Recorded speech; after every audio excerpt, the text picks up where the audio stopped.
By most accounts, the receiving core of the Browns is among the bottom of the league.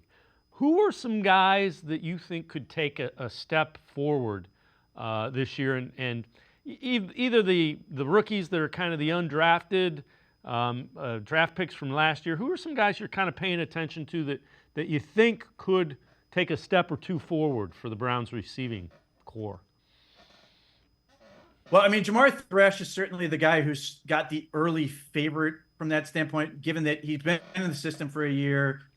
There were a lot of people who thought he may have been drafted a little bit later than he otherwise deserved based on his ability. He seems to fit the system, and there's a lot of reasons to like him, inside, outside versatility. But when you get into sort of the undrafted free agents, I hope one of those guys can really earn a role. I hope we don't get into an unrealistic territory where we're starting to talk ourselves into this like magical world where all these guys are going to come and make a whole lot of plays. I think best case scenario, one of those guys has a shot at the active roster. Luke Flourier is interesting. I'm very curious to see how he continues to go with pads. He's 5'8", barely 100, 179 pounds. If he can hold up and continue to make plays in that atmosphere, it's going to be great for him.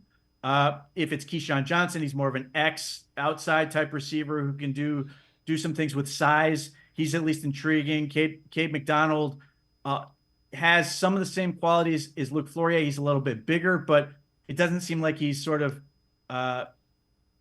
really splashed the way that maybe Flourier has early. Maybe he's going to pick it up a little bit, but I think most of those guys, their best hope is the practice squad, but maybe you get one of those guys can be a nice little story who can contribute and find a real role. Yeah, the Floria in the slot is intriguing, but again, we until they get pads on and are going full speed, and I think probably the joint practices are going to be the things that are important for guys that are trying to show that they can actually do this in the NFL.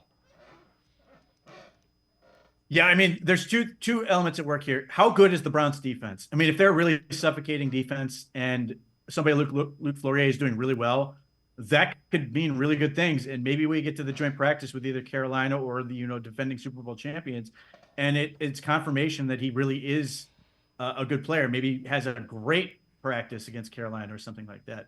I think getting different talent is going to hopefully give us a little bit of contrast and maybe a better feel. And then obviously the preseason is another area where those guys can shine. But the joint practices, because they're not taped, you generally get the other team's best, more scheme, really trying to win in that scenario. And that's a really good read on where you're at as a football team.